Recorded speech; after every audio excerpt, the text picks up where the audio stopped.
Hey guys, what's going on? It's Stef here. Hope you've been well.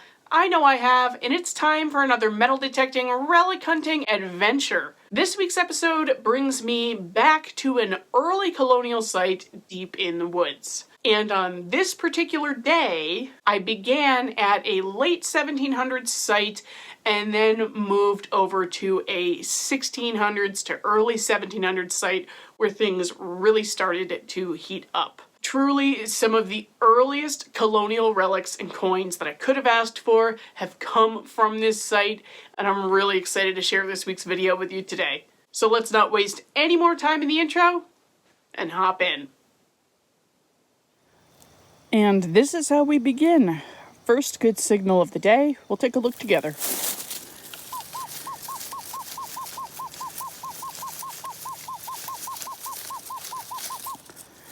I would say either a piece of lead or a button, but maybe we'll get surprised. Sure as anything, the way we always start at this site, we do have a button. Pretty good sized one. Let me see if we've got a back mark here. Yeah, it looks like we do. And the ever hopeful, do we have something on the front? Do we have something? Don't think so, but very good first find for the day, definitely. Again, pretty good size, but probably about a quarter size, actually. And given the back mark, I would say this dates to the early 1800s, so awesome. We'll keep moving. Well, the last button was right here, and I might have another one right here.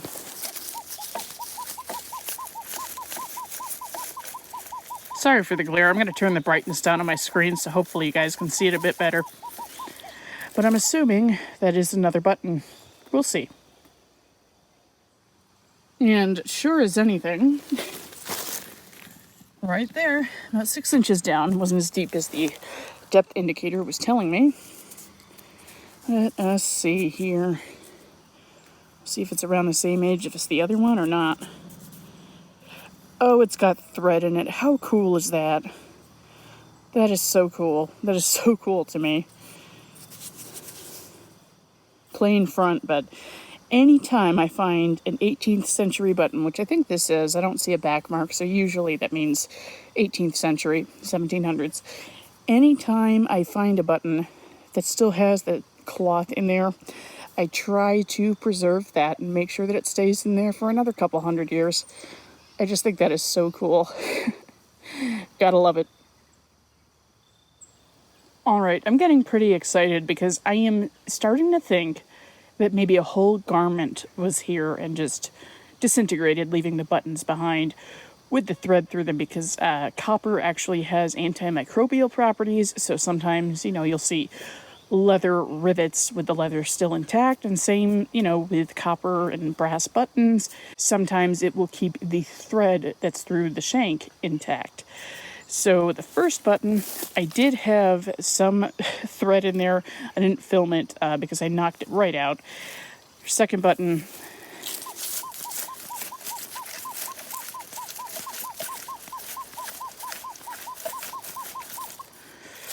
alrighty then. That doesn't happen every day. This is not the way I meant to open the video. Not like you ever have a choice with what you dig, but guys, a button that perfectly matches in size to the other one with thread through the shank. We're going to have a lot more buttons in this area, probably. I'm going to be tired of digging them by the end of the day. So what I'm going to do is I'm going to see if I can find a few more in this area, and then I'll kind of line them up and show you all of the buttons that I found from this one garment. I'm assuming it's got to be all the same garment.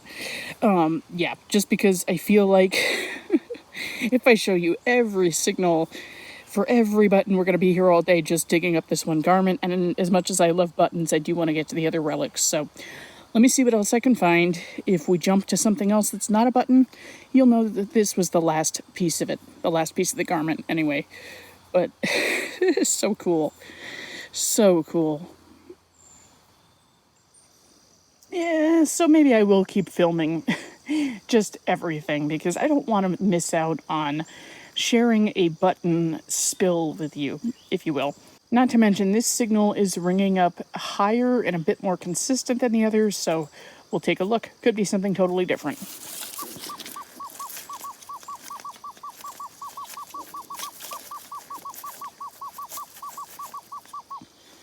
Kind of closer to dandy button numbers, so who knows? I'll be excited either way. It's something old, and I love it already. Well, it's not a dandy button, but it is another button. And whoa.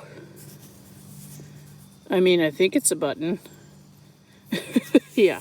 I don't think we're going to get lucky enough for a gold coin out here, but I would love to eat my words.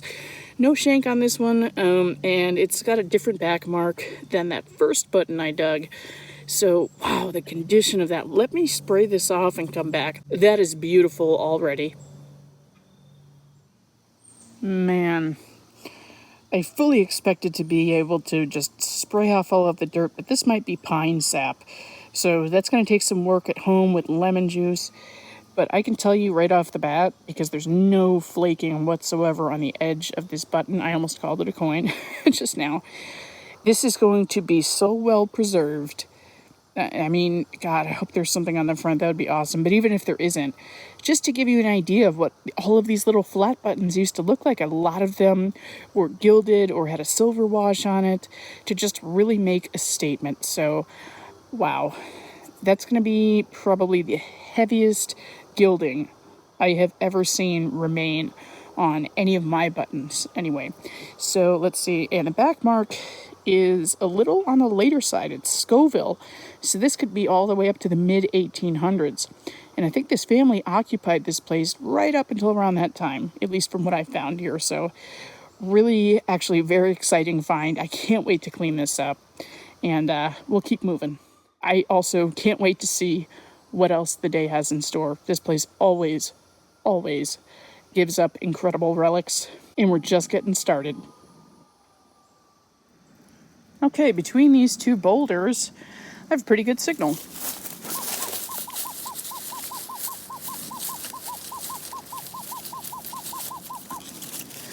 Knowing this place, I think we can make a solid prediction, but maybe we'll get surprised. So let me give you an idea where I am. Where you see that disturbed dirt, that was the button spill or part of an old garment that has deteriorated except for the buttons and the thread that went through the shanks.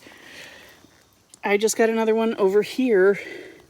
Looks like the same size with thread in the shank, I believe. Looks like that anyway. Let's see. Do this part. Yep, there it is. My God. Look at that, the dirt's flaking right away. Wow. Man, if only this was a coat that was worn in the War of 1812 or something, wouldn't that be something? But hey, I will take it. How cool is that?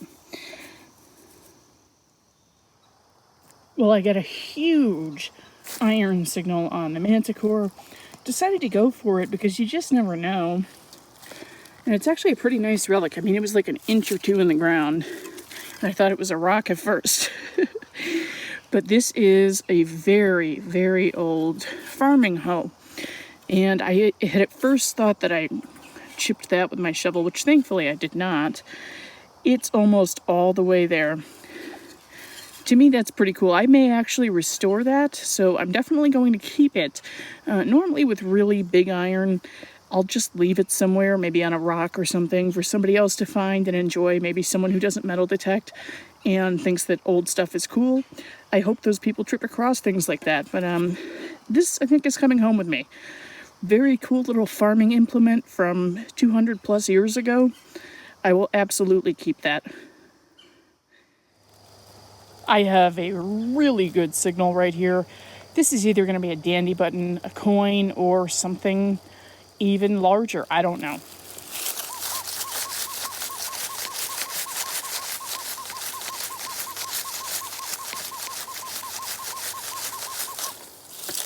Ooh, I am excited about that one.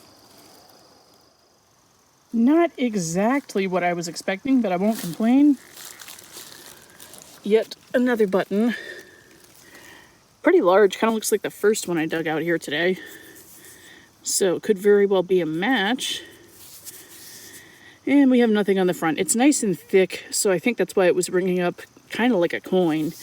When I pinpointed it, it was about a 65. That's kind of on the cusp of like a British copper or maybe a half real, something like that. So, and it had really clean edges as I was swinging over it. So I thought, ooh, might be what it is, but denied. That's okay though. I'll always take another button, and it encourages me to keep on swinging. This is just one of those sites where I can't walk 6 feet without getting a signal. We'll look at this one together yet again.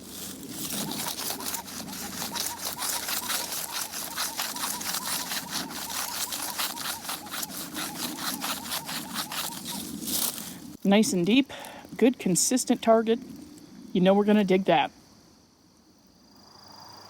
All right, we have something different in the hole, not a button. And it is down there. It was about 8 inches deep or so. We have a pewter spoon handle. That is awesome. I wish the whole spoon was there. It's a very old break. It could still be close by, the rest of the neck and the bowl. But yeah, this would date probably to the 1700s, maybe early 1800s. Always love finding those pieces. That is so cool. You gotta love it. Nice punchy little signal right here, reading up in the 50s.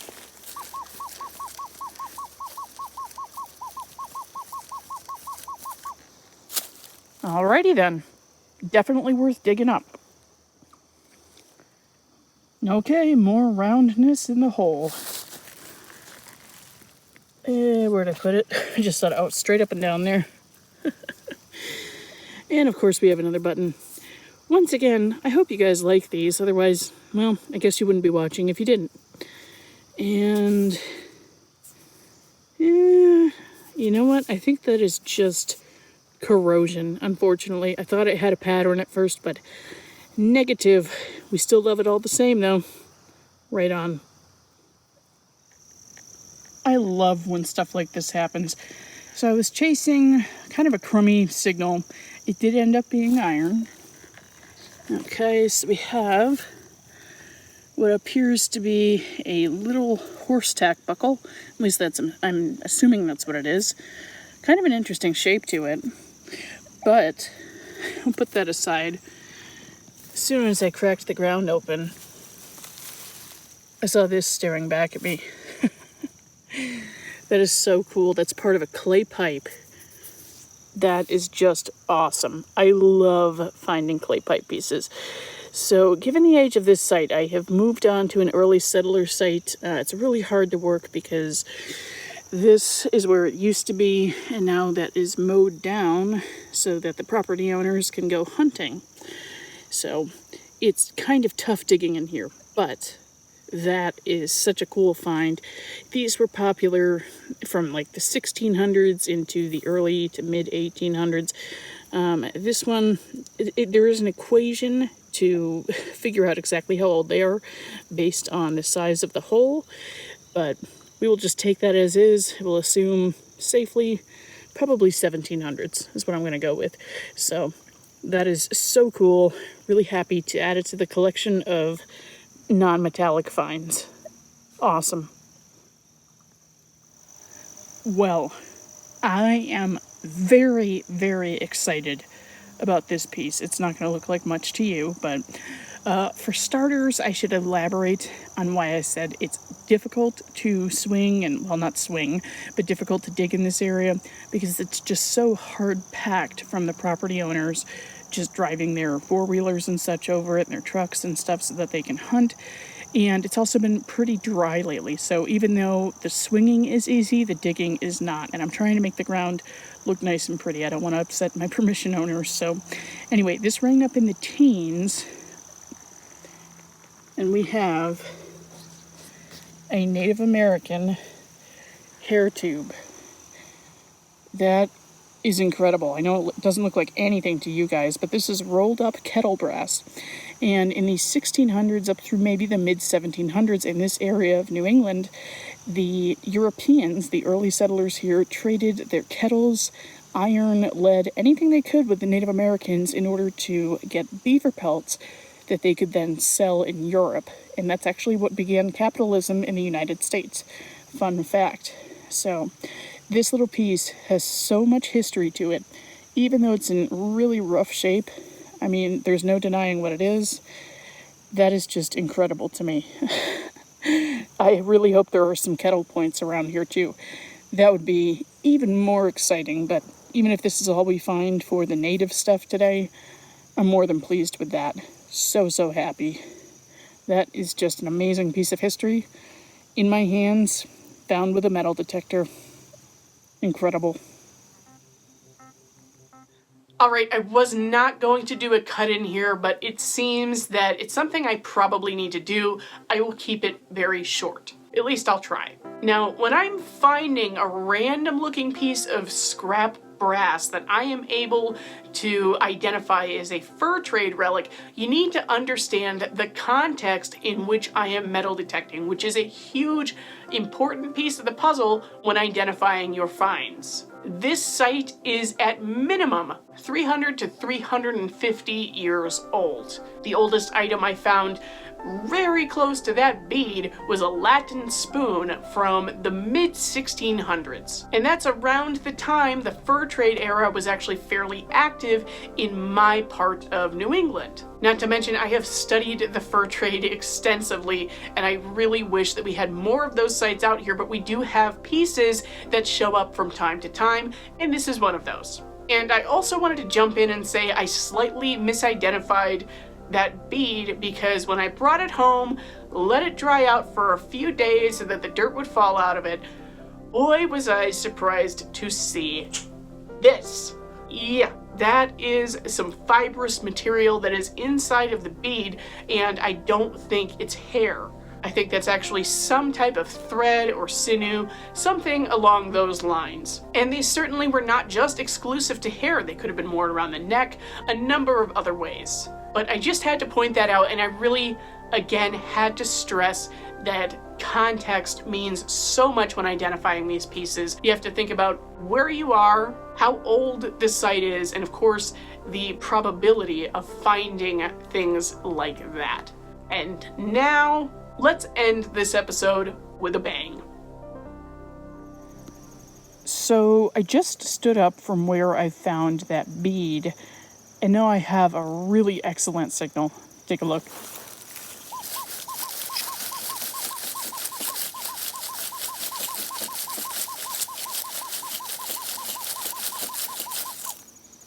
I hope that's something exciting like a buckle, maybe a coin on edge, but it looks larger, so I think it's a relic.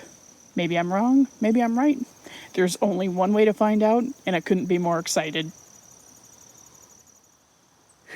When I pinpointed this, it looked a lot more like a coin. And wouldn't you know it?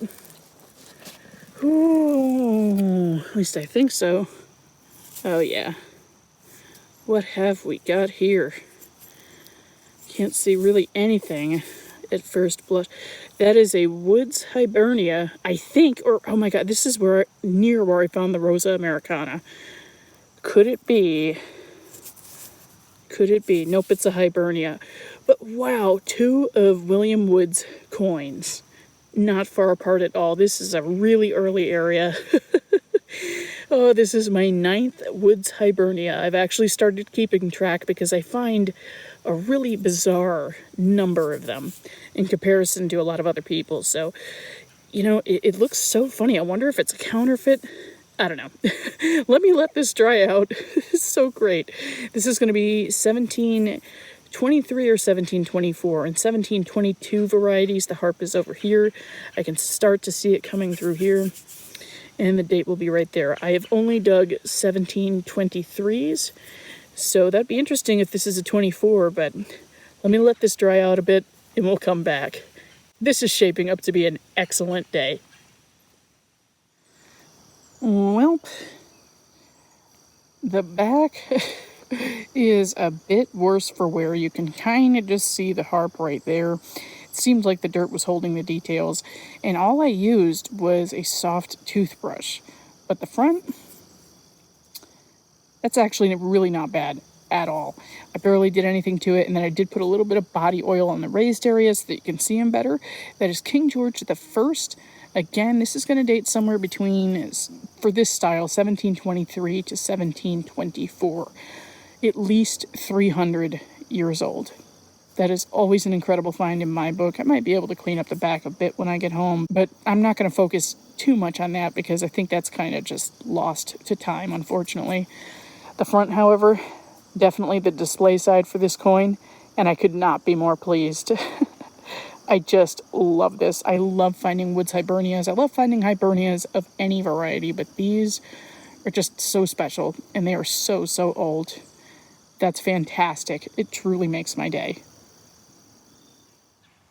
This ring up really low for what it is. It was in the 20s, and I've now moved into an area with tons of ammunition, so I didn't film it. Probably should have, because we have what appears to be part of a colonial buckle, probably a shoe buckle. Oh yeah, look at that design. That's awesome. That is so awesome. I wish it was complete, but diggers can't be choosers, as I say. That is awesome. Yep, that's going to be a shoe buckle, I think. Yeah, because we're not seeing any indication here of the pin terminal, because this would have been quite a bit wider, and it looks like it just started to get really fancy right there where it was broken. But I am appreciative nonetheless. I just love old stuff. That's all. Very simple person like that. I just love old stuff. That's a beauty. Alright guys, well that's going to wrap it up for me this week. I really hope you've enjoyed this episode. Super early Colonial Relics and that beautiful, at least beautiful to me, woods hibernia absolutely made the trip.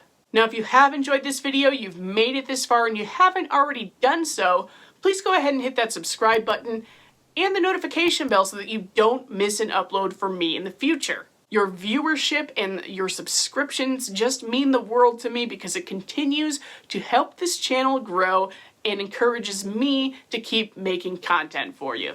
Now, last note before I get out of here, I actually have a very exciting trip planned for this coming week. I don't want to give too many spoilers on it, but I will be coming back probably pretty late on Sunday night, and I'm going to be pretty busy up until that point, so I don't know if I will have time to edit next Monday's video. So that might get a little bit of a delay. Maybe I'll drop it Tuesday, maybe I'll do it the next Monday.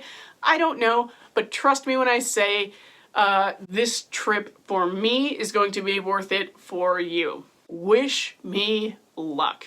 Either way, it's going to be a great trip with probably several videos coming, so I'm looking forward to it, and I can't wait to share whatever we might find with you.